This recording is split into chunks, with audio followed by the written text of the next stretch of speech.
Hola, hola, compañeras y compañeros de Derecho Constitucional. Soy el profesor Simón Peralta Ensástica y vamos a continuar con el estudio de la Constitución porque pues, obviamente es muy amplio. Siendo una ley tan importante, siendo la ley fundamental de un país, pues tiene muchas aristas, muchos enfoques donde hay que estudiar, donde hay que conocer y bueno, también por tanto aplicar. Por visto, por estudiado, por aprendido y espero por explicado todo lo que es la jerarquización de las leyes en cuya cumbre, en cuya punta máxima se encuentra obviamente la Constitución y de ella derivan todas las demás leyes. De estar ante un conflicto de leyes, pues hay que tomar en cuenta de qué nivel estamos hablando entre las leyes para saber cuál es superior, cuál es inferior y por tanto, pues argumentar a tu favor. Si es que es así, pues que la ley en cual te basas es superior a la que tu contraparte se está basando, dado que es una ley inferior. Porque hemos visto que aunque son diferente nivel, todas están relacionadas, vinculadas unas con las otras y todas pues están basadas en la Constitución o bien siguen el espíritu, la esencia de la Constitución y nadie, como lo dijimos de un principio, puede estar por encima de la Constitución. Ninguna autoridad y ninguna ley puede estar por encima o arriba de la Constitución. Siempre prevalecerá la Constitución con la ley suprema, la ley máxima y siempre se manejará como la ley que tiene la razón. Ya hablaré en su momento oportuno de los medios de defensa de la constitucionalidad, desde el juicio de amparo hasta otras figuras que usted ya seguramente ha estado escuchando, la controversia constitucional, etcétera, pero que ahorita vamos por partes. El tema que hoy vamos a ver es las partes y estructura de la Constitución. Como toda constitución, como toda ley, está conformada por capítulos, por títulos, por artículos, por apartados, por fracciones, por incisos, por párrafos, etcétera, etcétera. Y la Constitución, al igual como toda ley, pues tiene su estructura, tiene las partes que la integran, que la conforman.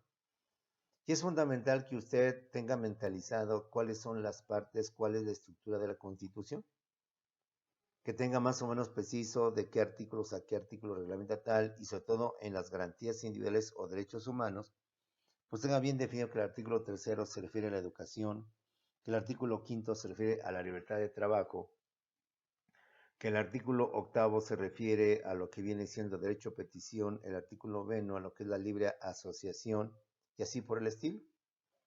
¿Por qué? Porque esto es básico, elemental, fundamental en todo abogado, que tenga bien mentalizado qué es lo que contiene a grande rasgar, no en una forma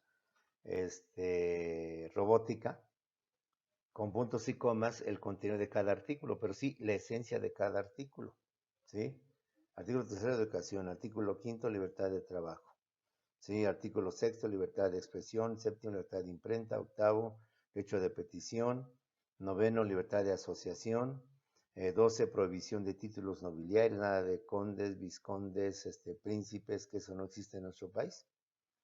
En fin, esto es lo que vamos a ver el día de hoy en la siguiente clase en dos temas, las partes de la Constitución y la estructura de la Constitución, cómo está conformada, cómo está integrada, títulos, capítulos, artículos a grandes rasgos, a grosso modo, que mi mal consejo es que sí te los aprendas, los tengas bien presentes de por vida, porque pues es imperdonable que de repente, pues, ¿qué artículo a qué artículo reglamenta el Poder Ejecutivo? Ay, pues no me acuerdo.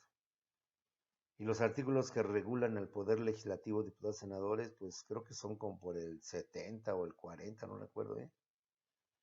¿Y cuál es el artículo que establece la propiedad en nuestra Constitución? Híjole, creo que es el décimo o el quinto, ¿no? Pues es el 27. ¿Cuál es el artículo que contiene los principios que regulan la relación obrero-patronal? Pues el 123, y así por el estilo. Vamos a iniciar, por tanto, con el primer tema que son las partes de la Constitución. La Constitución como ley fundamental está conformada principalmente por dos partes. Una que se llama la parte dogmática y la otra que se llama la parte orgánica. La Constitución en esencia, o lo fundamental o lo básico, es que está integrada por dos partes.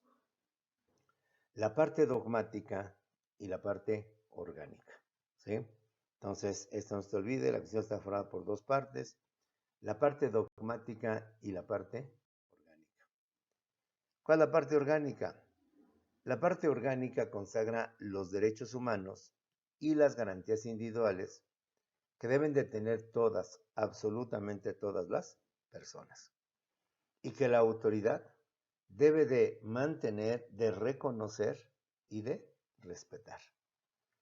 Eso es la parte dogmática, la que consagra, la que establece los derechos humanos y las garantías individuales, que todas, absolutamente todas las personas deben de tener. Te vamos a ampliar y explicar este concepto, este aspecto, y que por tanto la autoridad debe de mantener, debe de respetar y debe de conservar en todos los sentidos.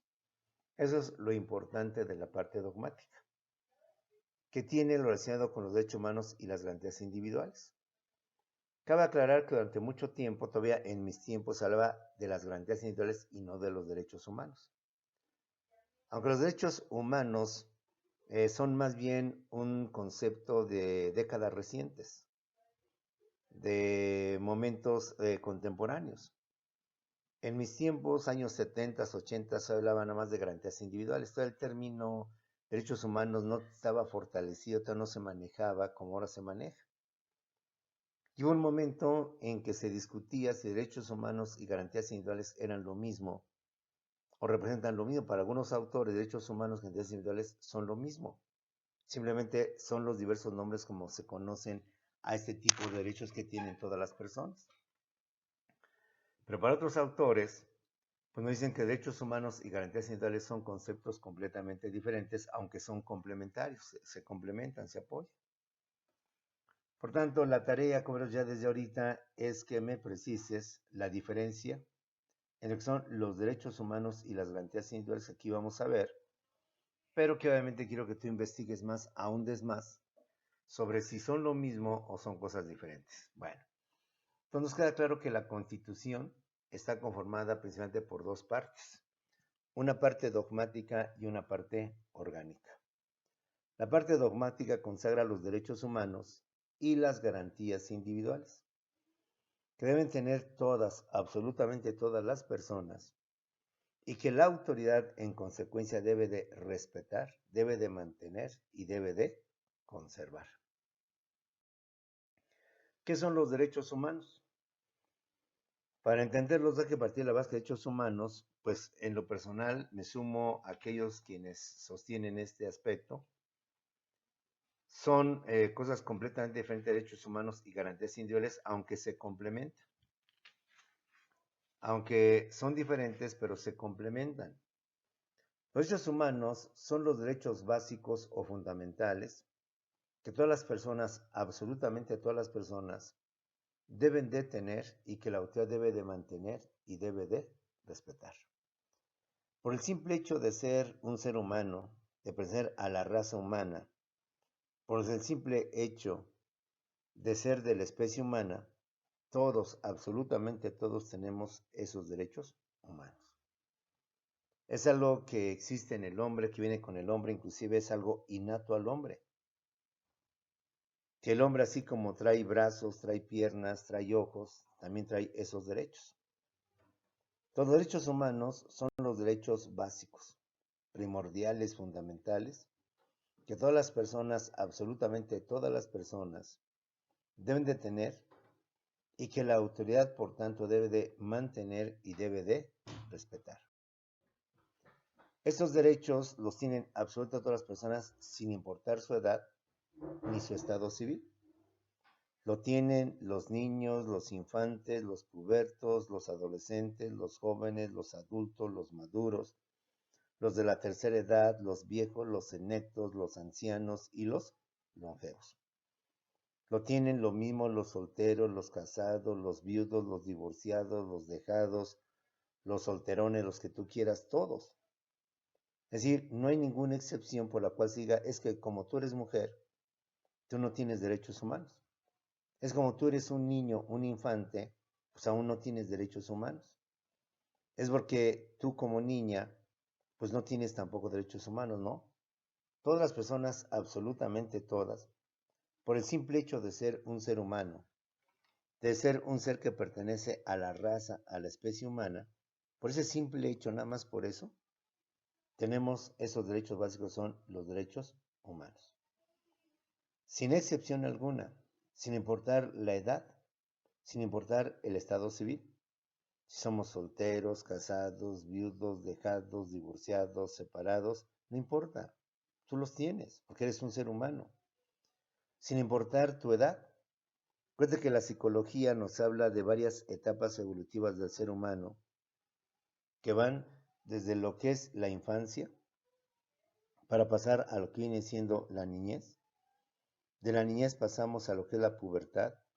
La pubertad vamos a la adolescencia, de la adolescencia llegamos a la juventud. De la juventud llegamos a la madurez. De la madurez pasamos a lo que viene siendo la adultez. De la adultez pasamos a lo que son los adultos mayores, empezando con lo que son los viejos. De los viejos vienen los senectos, de los senectos vienen los ancianos, y de los ancianos vienen, por tanto, los longevos.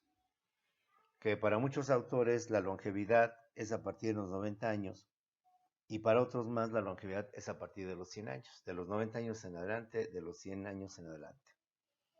Personas que tienen ya 93, 97, 98, 102, 104, 110 años, esas son personas longevas. Entonces, no nos importa y no podemos argumentar, es que tú ya estás viejo, que tú ya eres una persona longeva, una persona que más ya ni escucha, ni oye, no. A pesar de eso, tú eres una persona, un ser humano y tienes derechos humanos a tu favor. Pero es que apenas tiene un año, es que apenas tiene meses, es que apenas tiene esto, bueno, pero tiene el derecho o los derechos humanos dentro de acuerdo a su edad, que ya le permiten, por tanto, que la autoridad le respete, le mantenga y, por tanto, le sostenga esos derechos humanos. Los derechos humanos los tienen absolutamente todas las personas, sin importar el sexo o género, ni mucho menos su tendencia sexual. No importa que seas hombre o que seas mujer, eres raza humana, los tienes.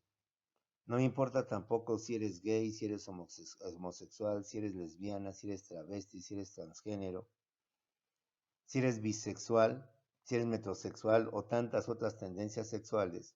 No me importa.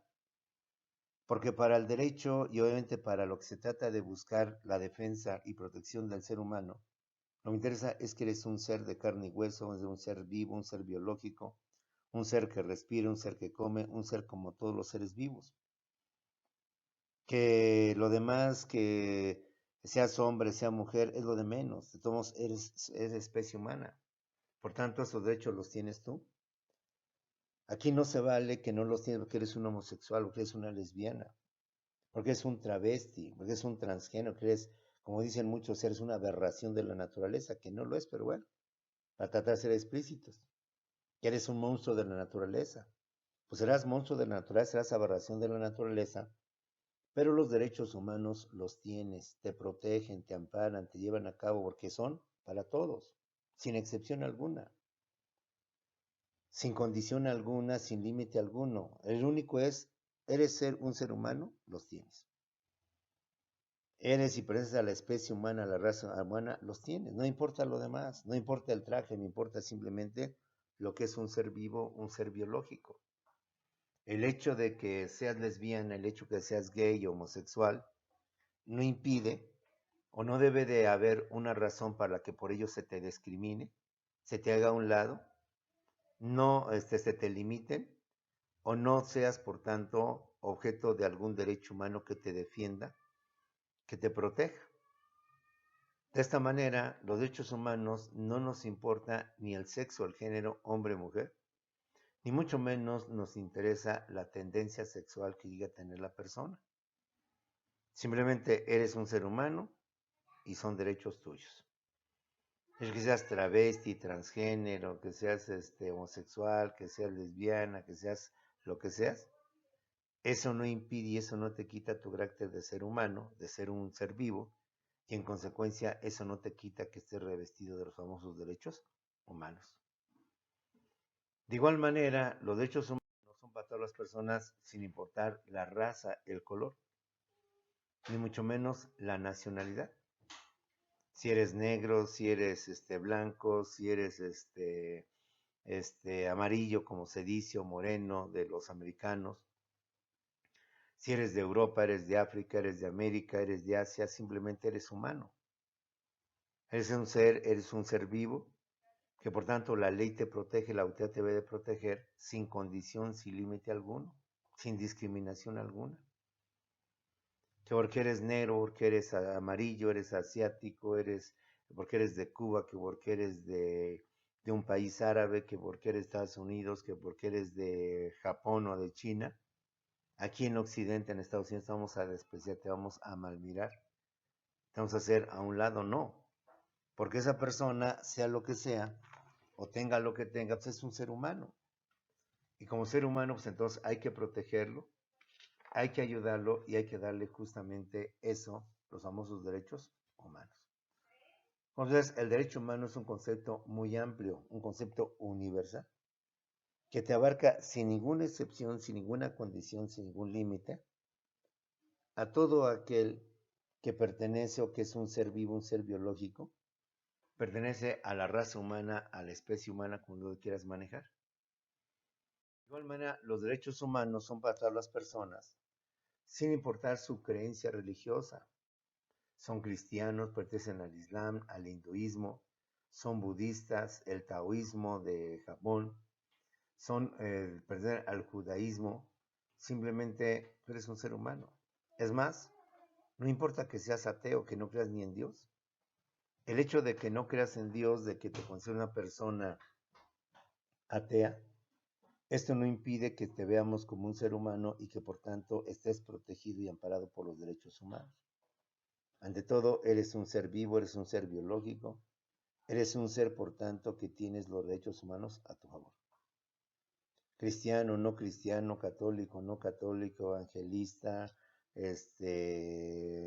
testigo de Jehová, seas lo que seas, del Islam, de seguidor de Mahoma, de lo que vienen siendo los árabes, que hoy se les llama los terroristas, etcétera, no importa.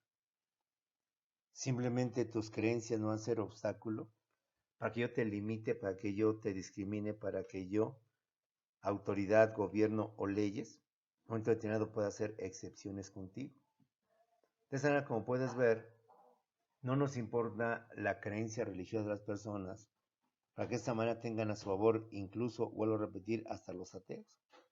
El hecho de que no creas en ningún Dios y no aceptes ningún Dios, ningún dogma, ninguna creencia, y mucho menos profeses religión alguna, esto no te va a hacer diferente y no te va, por tanto, a prohibir los derechos humanos. Los derechos humanos están dados para todas las personas, sin excepción, sin condición y sin límite alguno. Lo mismo, sin importar tu tendencia política.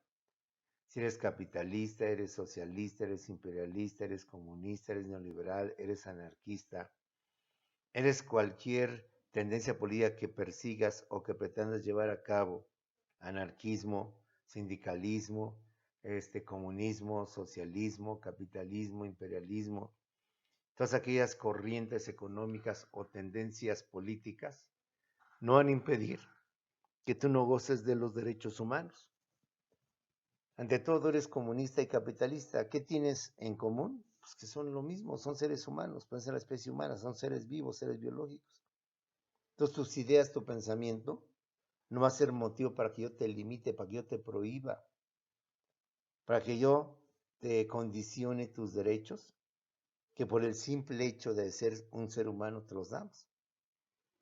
Dicen por ahí, si las aves siendo aves son libres, ¿con cuánta mayor razón el hombre debe ser libre? Si los animales feroces o mansos son libres y libremente pueden hacer su vida en el bosque, en el lugar donde ellos nacieron, ¿con cuánta mayor razón el hombre debe ser libre? Sin importar si son católicos, si son creyentes, si son ateos, sin importar si son heterosexuales, homosexuales, bisexuales, travestis, transgénero y todo lo que implica el movimiento LGBT, sin importar si eres niño, si eres adulto, si eres hombre, si eres mujer, estás soltero, estás casado, no me importa, no me interesa, porque los derechos humanos están dados para la humanidad, están para que todas aquellas personas insisto, de la raza humana, de la especie humana, puedan tener, por tanto, este tipo de derechos a su favor, este tipo de normas que les permitan su pleno desarrollo, su plena libertad, su pleno desenvolvimiento dentro de la sociedad, y que por su color, por su raza, por su creencia, por su dogma, por su tendencia materialista o su tendencia política o económica, sean separados, sean mal vistos o sean disgregados dentro de la sociedad. Recordemos que el mundo nos ha dado muchos ejemplos de cómo este tipo de aberraciones o de situaciones han provocado situaciones agradables. Entonces, en los años 70 y 80, fíjate, 70 y 80, no te hablo de los años antes de Cristo, en Estados Unidos había una fuerte discriminación, un fuerte odio hacia los negros.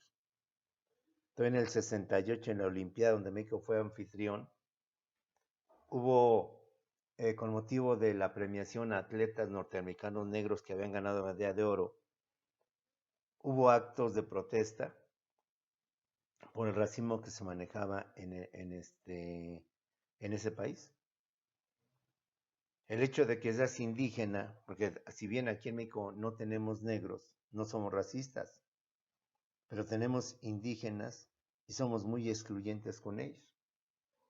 El indígena, de hecho, viene siendo con el equivalente del negro en Estados Unidos, donde el indígena quizás no es despreciado, pero no es bien visto. No es bien contemplado tenerlo cerca de nosotros en las ciudades, pues sentimos que ensucian, avergüenzan a nuestro país al verlos ahí con sus, como decían ellos, sus calzones de manta, pantalones de manta, sus guaraches o incluso hasta descalzos, o con su indumentaria propia de la región de donde vienen. Entonces, como puedes ver, los derechos humanos son universales, son generales y te abarcan a todos absolutamente los seres humanos, insisto, por el simple hecho de ser seres humanos, pertenecer a la raza, a la especie humana, y sin importar pues, los complementos, soltero, casado, viudo, niño, adolescente, católico, protestante, creyente, lo que tú quieras. De igual manera, los derechos humanos están dados para todos, todos sin excepción, sin importar su nivel o situación económica, social, cultural, profesional o laboral. Lo mismo los tienen los patrones que los trabajadores, los que mandan, los que ordenan, que los que solo obedecen, los que están en oficina a los que están en el taller, en la fábrica, en la industria, con los ruidos y con un tipo de operaciones técnicas. Lo mismo lo tienen las personas que tienen estudios, que fueron a universidades, que las personas que por X razones no llegaron a estudiar o llegaron a un nivel de básico de primario de secundaria. Lo mismo lo tienen los ricos que los pobres, los millonarios que los extremadamente pobres. Todos absolutamente sin excepción. Sin condición o sin aspecto alguno, se les puede limitar o se les puede prohibir. Los derechos humanos son derechos básicos, fundamentales, que todas, absolutamente todas las personas deben de tener y que la autoridad debe de mantener y debe de respetar, sin importar edad ni estado civil, sin importar sexo o género o tendencia sexual, sin tomar en cuenta, sin llevar a cabo la raza o el color, ni mucho menos la nacionalidad, lo mismo extranjeros que nacionales, lo mismo mexicanos que personas de otro país, sin importar su creencia religiosa ni tendencia política. Es más, puede ser ateo y los derechos humanos te los consagran, se establecen ese principio. Sin importar su creencia religiosa ni su tendencia política. Ya no estamos en los años 60 o en los años 70, donde se atacó al comunismo, a los comunistas, a los socialistas, que incluso se les acusaba de ser fieles o servidores del mismísimo Satán, y se les vinculó a los socialistas con el mismísimo demonio, y se pregonó que los comunistas o los socialistas no eran sino más que hijos de la bestia, hijos pues del anticristo, que venían a causar el daño, etcétera, etcétera. No nos interesa la situación laboral. Lo mismo lo tienen los empleados que los ejecutivos. El personal de limpieza que lo que viene siendo el director o el gerente. No nos importa cuál es la situación o el nivel económico, social, cultural, profesional o laboral de las personas. Simple hecho de ser personas, ser seres humanos, te garantiza estos derechos que la autoridad está obligada a acatar, a obedecer y a mantener en su ordenamiento jurídico. Esto es en cuanto a los derechos humanos. Insisto, durante mucho tiempo, todavía en mis tiempos, de hecho, cuando yo iba a la facultad, años 70, 80, no existía el concepto de derechos humanos. No existía, no porque no lo hubiera, sí lo había, sino porque no se había generalizado su nombre, no se había manejado. El concepto que se manejaba era el de garantías individuales, con los derechos fundamentales que tienen todas las personas. Pero con el tiempo alguien se empezó a dar cuenta pues que no es así, que hay ciertos derechos que no podemos llamar derechos humanos.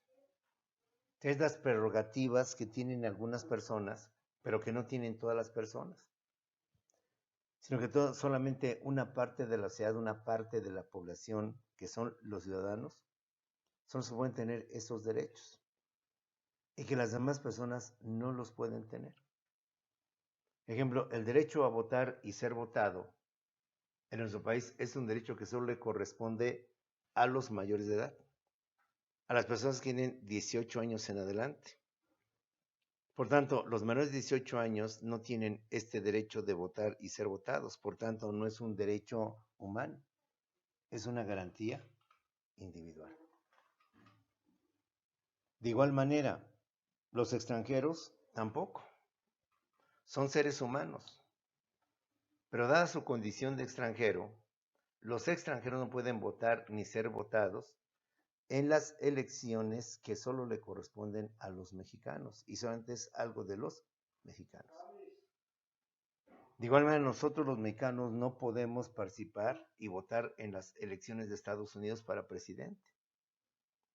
Porque somos seres humanos, y aunque somos personas, no somos estadounidenses o personas de ese país, ciudadanos de ese país, para poder votar o ser votados. Entonces, espero ir visualizando la diferencia entre derechos humanos y garantías individuales. Las garantías individuales son los derechos básicos, los derechos fundamentales que tienen los ciudadanos de un país, sí, las personas mayores de 18 años. Como pues ya no podemos decir que los derechos humanos son los derechos básicos o fundamentales que todas, absolutamente todas las personas tienen, sin excepción alguna. Aquí las garantías individuales son los derechos básicos o fundamentales que solamente tienen los ciudadanos de un país.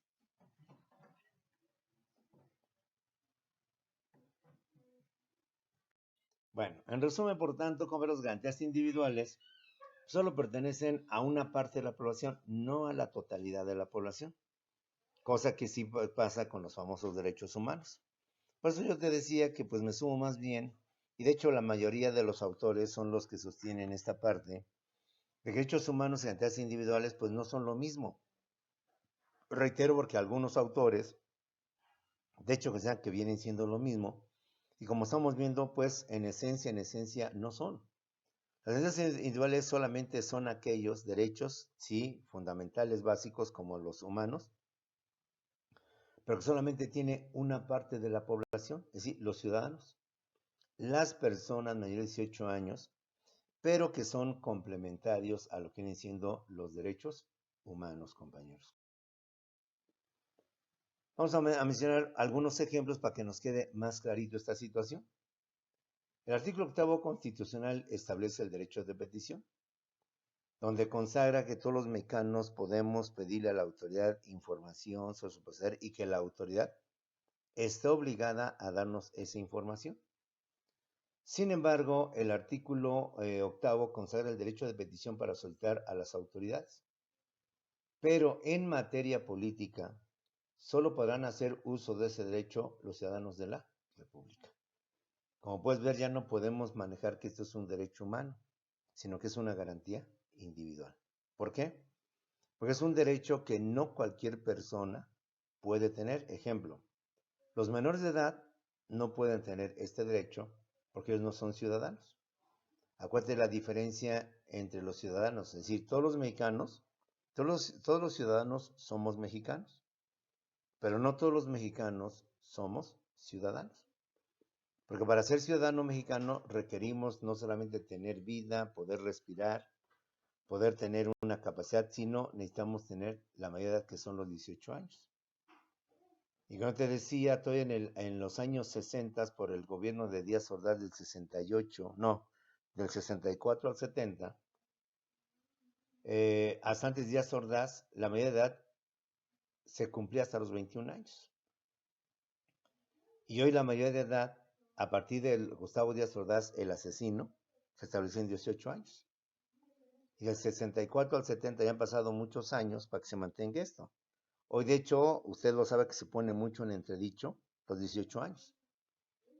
Porque hay muchos delincuentes o crimen organizado que aprovecha esta situación para mandar a jóvenes de 15, 16, 17 años a cometer sus ilícitos, a sabiendas de que ellos no se les puede juzgar como una persona, un delincuente normal, precisamente por su minoría de edad. Entonces, es algo que han sabido aprovechar hábilmente los delincuentes, la delincuencia organizada, para tener entre sus filas a este tipo de personas menores de edad para sus ilícitos. Y no descartamos que muchos jóvenes, aprovechando esta situación, pues también cometen ciertos ilícitos. Haciendas de que nunca van a ir a la cárcel, haciendas que les van a mandar al consejo tutelar, en donde va a ser muy diferente a lo que viene siendo ya una prisión con una sentencia de tanto tiempo y donde más bien se supone va a procederse a su rehabilitación para su inserción a lo que viene siendo la sociedad. Se discute mucho porque pues ya con estos tiempos, con estos cambios de personalidad y cambios de conducta, pues ya hablar de 18 años, pues ya como que es una edad que ya hay que ir pensando cuál sería una edad en donde se adquiera la mayoría. Reitero, hasta la época de Gustavo Díaz Ordaz del 64 al 70, la mayoría de edad se mantuvo en 21 años. Después de Díaz Ordaz, la mayoría de edad y hasta la fecha se mantiene en 18 años. Vamos a ver, aquí tenemos un ejemplo donde este derecho, el derecho de petición, no podemos considerarlo como un derecho humano, porque no abarca a todas las personas, porque no abarca a todos los seres humanos, sino solamente a una fracción, a una parte de esos seres humanos, que son los ciudadanos. Por tanto, los menores de edad o las personas menos de 18 años, pues no tienen este derecho y no pueden hacer valer este derecho.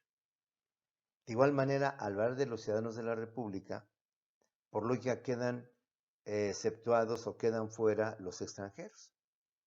Porque un extranjero, aunque tenga 18, 20, 30 años, pues su condición de extranjero le impide ser, por tanto, ciudadano mexicano. Y al no ser ciudadano mexicano, por tanto, también tiene prohibido ejercer el derecho de petición. Entonces, con este ejemplo te voy a entender la forma en cómo se está limitando o se maneja este tipo de situaciones. Otro ejemplo más es el artículo 9 constitucional, que es el derecho de asociación. Entonces establece que no se podrá coartar el derecho de asociarse, pero, otra vez el famoso pero, solamente los ciudadanos de la República podrán hacerlo para tomar parte en los asuntos políticos del país. En consecuencia, los extranjeros no pueden participar en las reuniones, asambleas, juntas que se lleven a cabo para discutir la problemática nacional y analizar o llevar a cabo acciones para atender la problemática nacional. El hecho de que seas un extranjero, no pertenezcas a nuestro país, no te permite o no te da el derecho de que puedas intervenir en los asuntos políticos de México. De igual manera, el hecho de que seas mexicano, pero que seas menor de edad, menor de 18 años, tampoco te permite que puedas participar en reuniones, asambleas, juntas, para poder discutir la problemática nacional. Entonces, en ese caso tampoco podemos hablar de un derecho humano, porque el derecho humano, reitero una vez más, por esencia, son los derechos fundamentales o básicos que todas, absolutamente todas las personas tienen, por el simple hecho de ser seres vivos, por el simple hecho de pertenecer a la especie, a la raza humana, y como lo vimos, sin importar edad, sexo, género, condición, tendencia sexual, ideología, pensamiento, etc. El hecho de que seas un ser humano, con eso es suficiente. En cambio, aquí no basta de ser un ser humano, no es suficiente que seas un ser humano. Seas un ser vivo perteneciente a la raza o la especie humana. Se requiere que seas ciudadano. Se requiere, por tanto, que pertenezcas a ese país, que seas de ese país. Y además, como ciudadano, se requiere que tengas la mayoría de edad, es decir, que tengas 18 años. Por tanto, aunque seas mexicano, legítimamente mexicano, pero que no has cumplido 18 años, no tienes, por tanto, a tu favor ni el artículo 8 constitucional ni el artículo 9 constitucional. Porque no es un derecho humano, es una garantía individual, una garantía constitucional. Y aunque tú, extranjero, sí tienes los 18 años, los 20, los 30, los 40 años, y sí tienes el requisito de la mayoría de edad, sin embargo, no tienes nacionalidad mexicana. Por consecuencia, no eres ciudadano mexicano, eres ciudadano extranjero. De acuerdo con el artículo 8 y el artículo 9 constitucional, lamentablemente tú tampoco, extranjero, aunque seas mayor de edad, pero sin nacionalidad mexicana, no puedes en consecuencia participar en las reuniones, juntas, asambleas, se discuta la problemática nacional. Ni mucho menos en el derecho de petición para pedir a la autoridad información sobre su proceder o cualquier otra situación. Entonces, como puedes ver, compañeros, ahí tenemos una diferencia entre derechos humanos y garantías individuales con dos ejemplos para que nos quede más claro, más explícito este tipo de... Y hay más, hay muchos más. El de votar y ser votado. La Constitución también nos habla de que todos tenemos derecho de votar y ser votados los ciudadanos mexicanos. Por tanto, y por razones obvias, un menor de edad no puede votar, ni tampoco puede ser votado para ser candidato a algún cargo o puesto público. Diputado, senador, presidente municipal, etc. Porque aunque es mexicano, no tiene la mayoría de edad y por tanto no es ciudadano. Que un extranjero que está en nuestro país, aunque sí es mayor de edad, 20 años, 18 años, 35 años, 40 años, no es ciudadano mexicano, es ciudadano de su país. En consecuencia, por la Constitución, no puede participar, ni puede votar, ni puede ser votado. Y de esta manera entendemos entonces una diferencia o diferencias entre los derechos humanos y las garantías individuales.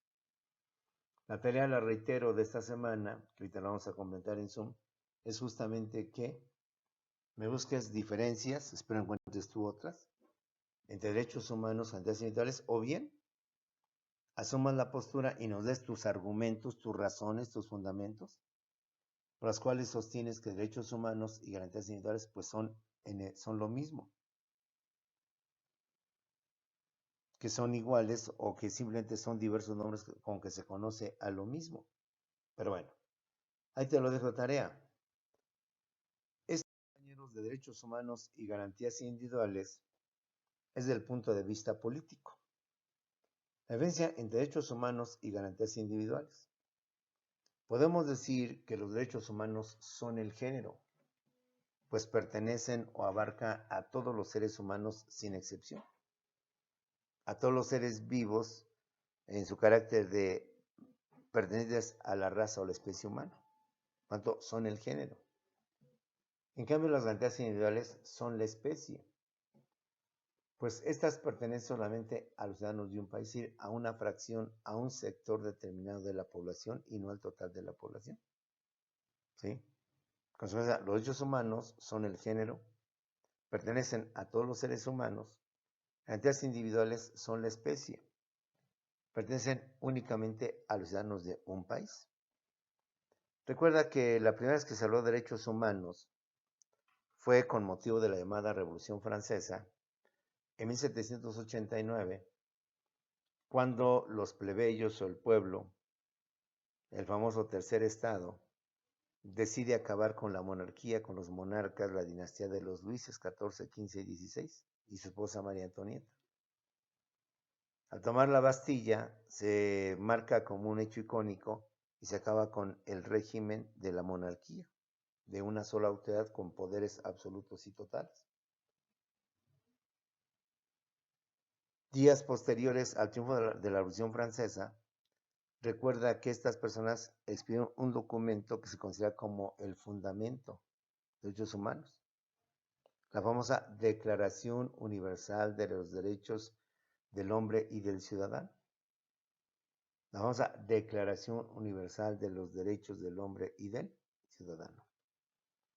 Como esta Declaración Universal de Derechos del Hombre y del Ciudadano constituye la base, la esencia de los derechos humanos actuales, quiero que como segunda tarea me mandes, por tanto, la Declaración de los Derechos Humanos, la Declaración de los Derechos del Hombre y del Ciudadano, que se expidió con motivo de la Revolución Francesa, para que me hables sobre esta declaración y cuáles son los primeros derechos humanos que consagra esta declaración.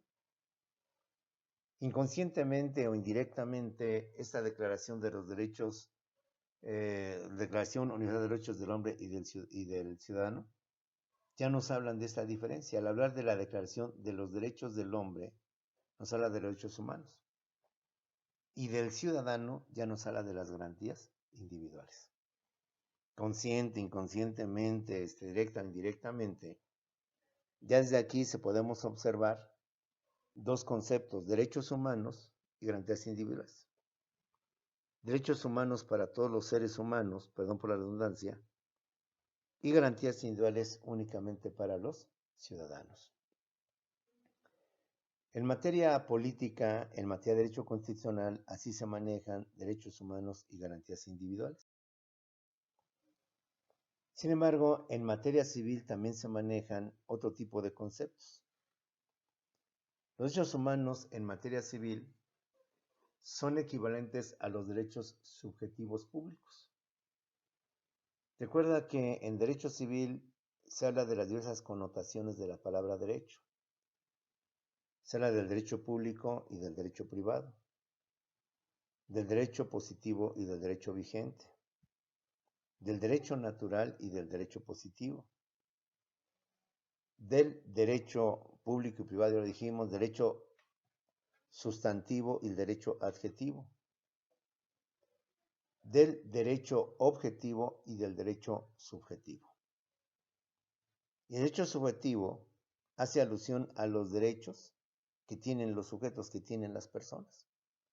Entonces, en materia civil se habla también de derechos humanos, pero no en el sentido político de derechos humanos, sino de derechos subjetivos públicos. Por eso decimos que los derechos humanos en materia civil son equivalentes a los llamados derechos subjetivos públicos. Y de igual manera, las garantías individuales son equivalentes a los derechos subjetivos políticos. La ventaja que tenemos tú y yo es que tenemos también derecho civil, y en las clases de derecho civil te voy a explicar qué son los derechos subjetivos, cómo se vienen los derechos subjetivos que ya vimos, derechos subjetivos públicos, derechos subjetivos políticos, derechos subjetivos civiles o privados. Y dentro de los derechos subjetivos civiles o privados están los derechos subjetivos personales o personalísimos y los derechos patrimoniales.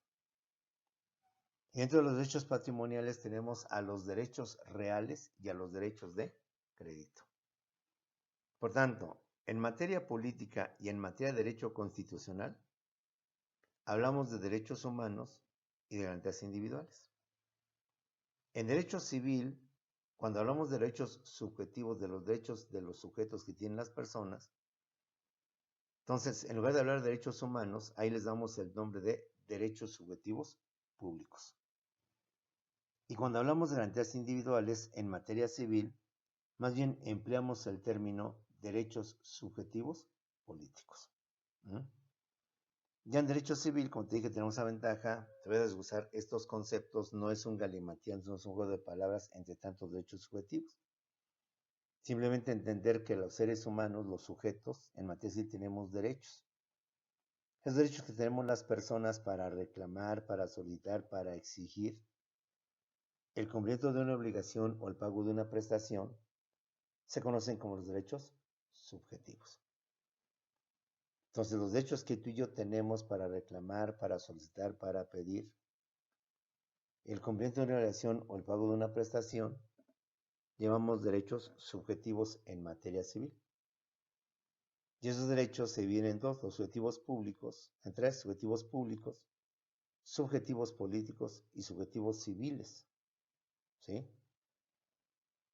Y los derechos subjetivos públicos son equivalentes en materia política y en materia de derecho constitucional a los derechos humanos. Y los derechos subjetivos políticos en materia civil son equivalentes a las garantías individuales en cuestiones de derecho constitucional y en cuestiones de garantías individuales. ¿Sí? Bueno. Con esto, jóvenes, terminamos nuestro segundo curso, segunda clase de Derecho Constitucional de este día. Nos vemos en unos cuantos segundos para complementar la misma con lo que viene siendo Zoom en cuestiones de dudas, aclaraciones, contextos y las tareas que te acabo de dejar. Para desglosar y comentar las tareas que te dejé la semana pasada. Porque como te he dicho, pues quiero que ahora no solamente me mandes la tarea, sino que me digas y me leas y me digas de qué trató tu tarea y qué es lo que vimos. Nos vemos en unos cuantos segundos en Zoom, compañeros, nos conectamos ahorita en Zoom.